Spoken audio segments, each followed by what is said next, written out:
আসসালামু আলাইকুম। সবাইকে স্বাগত জানাচ্ছি আমার দেশ মর্নিং নিউজে। সঙ্গে আছি নাইমুল ইসলাম। শুরুতে জানিয়ে দেব সংবাদ শিরোনাম। ইরানে তীব্র হচ্ছে হামলা, মাঠে 50,000 মার্কিন সেনা।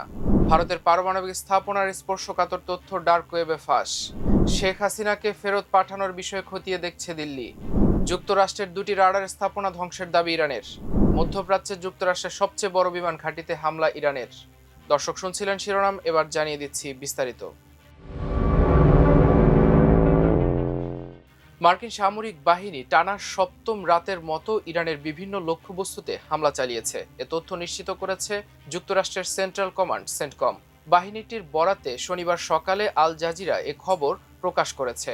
সর্বশেষ হামলা 17 জুলাই রাত 9টা 30 মিনিটে হয়েছে। সেন্টকমের এক বিবৃতিতে জানানো হয়, অভিযানে যুদ্ধ বিমান, সশস্ত্র ড্রোন, যুদ্ধ জাহাজ সহ বিভিন্ন সামরিক সক্ষমতা ব্যবহার করে নজরদারি কেন্দ্র, সামরিক রসদ, অবকাঠামো, ভূগর্ভস্থ অস্ত্র ভান্ডার এবং সামুদ্রিক সক্ষমতার উপর হামলা চালানো হয়েছে। সেন্টকম জানায়, যুক্তরাষ্ট্রের প্রেসিডেন্টের নির্দেশনা অনুযায়ী ইরানকে জবাবদিহির আওতায় রাখতে অভিযান অব্যাহত রয়েছে। একই সঙ্গে ইরানের বন্দরগুলোতে আরোপিত নৌ অবরোধও কঠোরভাবে কার্যকর করা হচ্ছে। এছাড়া মধ্যপ্রাচ্য জুড়ে 50,000-এরও বেশি মার্কিন সেনা মোতায়েন রয়েছে উল্লেখ করে সেন্টকম জানিয়েছে, তারা সর্বোচ্চ সতর্ক অবস্থায় রয়েছে এবং প্রয়োজনে দ্রুত পদক্ষেপ নিতে প্রস্তুত।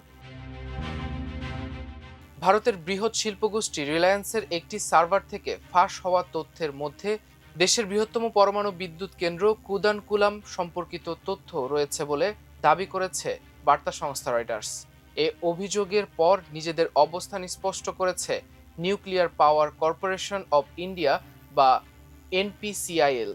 রয়টার্স এক প্রতিবেদনে জানিয়েছে, তামিলনাড়ুর কুদামকুলাম পারমাণবিক কেন্দ্র সম্পর্কিত নথিপত্র সহ বিভিন্ন তথ্য ডার্ক ওয়েবে ফাঁস হয়েছে। রয়টার্সের প্রতিবেদনে দাবি করা হয়, এই নথিগুলো রিলায়েন্স গ্রুপের গাফলতির ফলেই ফাঁস হয়ে থাকতে পারে। এ বিষয়ে রিলায়েন্স সরকারকে ইতোমধ্যে অবহিত করেছে বলেও জানানো হয়েছে ওই প্রতিবেদনে। যদিও এ বিষয়ে এনপিসিআইএল দাবি করেছে, সর্বজনীন বলে দাবি করা সমস্ত তথ্য কেবলমাত্র নিয়মিত ব্যালেন্স অফ প্লান্ট জনসেবামূলক সুবিধাগুলোর সঙ্গে সম্পর্কিত এবং এটি কোনোভাবেই পারমাণবিক নিরাপত্তা বা সংশ্লিষ্ট ব্যবস্থা বা তথ্যের সঙ্গে সম্পর্কিত নয়। তা সত্ত্বেও ভারতে এ নিয়ে যথেষ্ট বিতর্ক সৃষ্টি হয়েছে। রয়টার্স তাদের প্রতিবেদনে জানিয়েছে, ওয়ার্ল্ড লিগস নামের একটি র্যানসমওয়্যার গোষ্ঠী ডার্ক ওয়েবে ভারতের বৃহত্তম পারমাণবিক কেন্দ্র কুদানকুলাম সম্পর্কিত নথি প্রকাশ করেছে। এতে পারমাণবিক কেন্দ্রটির কিছু অংশের নকশা এবং তথ্য রয়েছে। ভারতীয় শিল্পপতি অনিল আম্বানির রিলায়েন্স গ্রুপ এ তথ্য ফাঁসের বিষয়টি মেনে নিয়েছে বলেও রয়টার্সে তাদের প্রতিবেদনে উল্লেখ করেছে। রিলায়েন্স আরও জানিয়েছে, ইয়োটা নামের একটি থার্ড পার্টির ভারতীয় ডেটা সার্ভার থেকে তাদের তথ্য ফাঁস হয়েছে, তবে বিষয়গুলো কোন নথি সে বিষয়ে তারা বিস্তারিত কিছু জানায়নি। রয়টার্সকে প্রথম এই বিষয়ে জানিয়েছে সাইবার নিরাপত্তা বিষয়ক গবেষক রাকেশ কৃষ্ণান।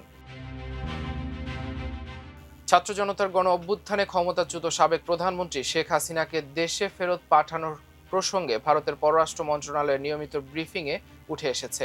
এ বিষয়ে এক প্রশ্নের জবাবে ভারতের অবস্থান তুলে ধরেন দেশটির পররাষ্ট্র মন্ত্রণালয়ের মুখপাত্র রণধীর জয়সওয়াল। গতকাল শুক্রবার আয়োজিত নিয়মিত ব্রিফিংয়ে তিনি বলেন, আমরা শেখ হাসিনার প্রত্যর্পণের জন্য অনুরোধ পেয়েছি। অনুরোধটি বর্তমানে পরীক্ষা করে দেখা হচ্ছে। এর সঙ্গে সংশ্লিষ্ট আইনি ও বিচারিক প্রক্রিয়াগুলো খতিয়ে দেখা হচ্ছে। সংবাদ সম্মেলনে এক সাংবাদিক প্রশ্ন করেন, বাংলাদেশের স্বরাষ্ট্রমন্ত্রী এক ব্যক্তিকে প্রত্যর্পণের জন্য ভারতীয় কর্তৃপক্ষের কাছে প্রয়োজনীয় সব কাগজপত্র পাঠিয়েছেন বলে জানিয়েছেন। বর্তমানে তিনি ভারতীয় পুলিশের হেফাজতে রয়েছেন। তার বিরুদ্ধে বাংলাদেশে নির্বাচনের আগে আলোচিত এক ব্যক্তিকে হত্যার অভিযোগ রয়েছে।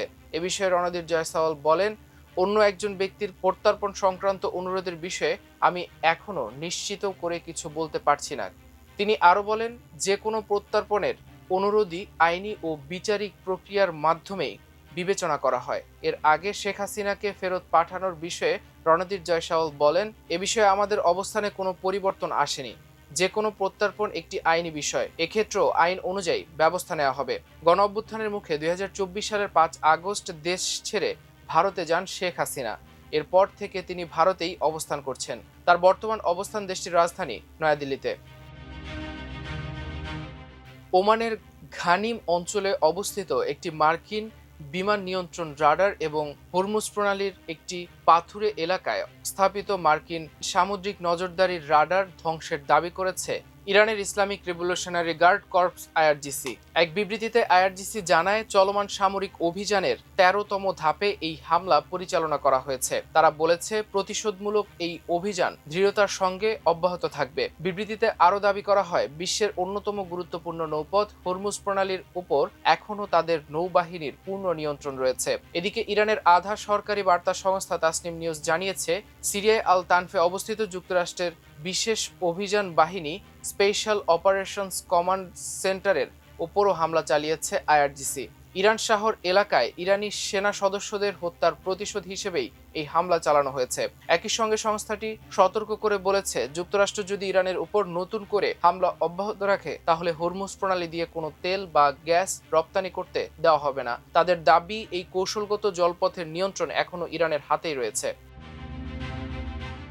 কাতারে অবস্থিত যুক্তরাষ্ট্রের আল উদেদ বিমান ঘাঁটিতে শক্তিশালী হামলা চালিয়ে ব্যাপক ধ্বংসযজ্ঞের দাবি করেছে ইরান। গতকাল শুক্রবার এক বিবৃতিতে ইরানের Islamic Revolutionary Guard Corps IRGC জানিয়েছে, চলমান উত্তেজনার মধ্যে মধ্যপ্রাচ্যে যুক্তরাষ্ট্রের সবচেয়ে বড় সামরিক ঘাঁটি লক্ষ্য করে চালানো এই হামলা ছিল তাদের ১৫তম দফার হামলা। আইআরজিসি দাবি করেছে, এই হামলায় মার্কিন বিমান ঘাঁটির একটি দীর্ঘ পাল্লার রাডার সিস্টেম এবং বেশ কয়েকটি কৌশলগত জ্বালানি সরবরাহকারী বিমান সম্পূর্ণ ধ্বংস হয়েছে।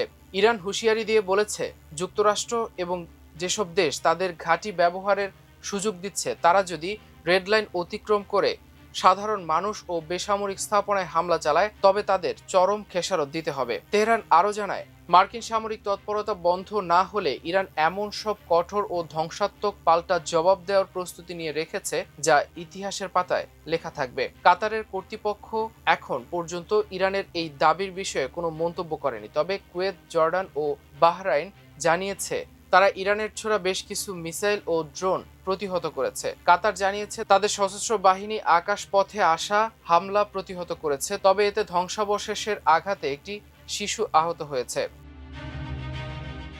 দর্শক, এ ছিল আমার দেশ মর্নিং নিউজে এতক্ষণ সঙ্গে থাকার জন্য অশেষ কৃতজ্ঞতা। আল্লাহ হাফেজ।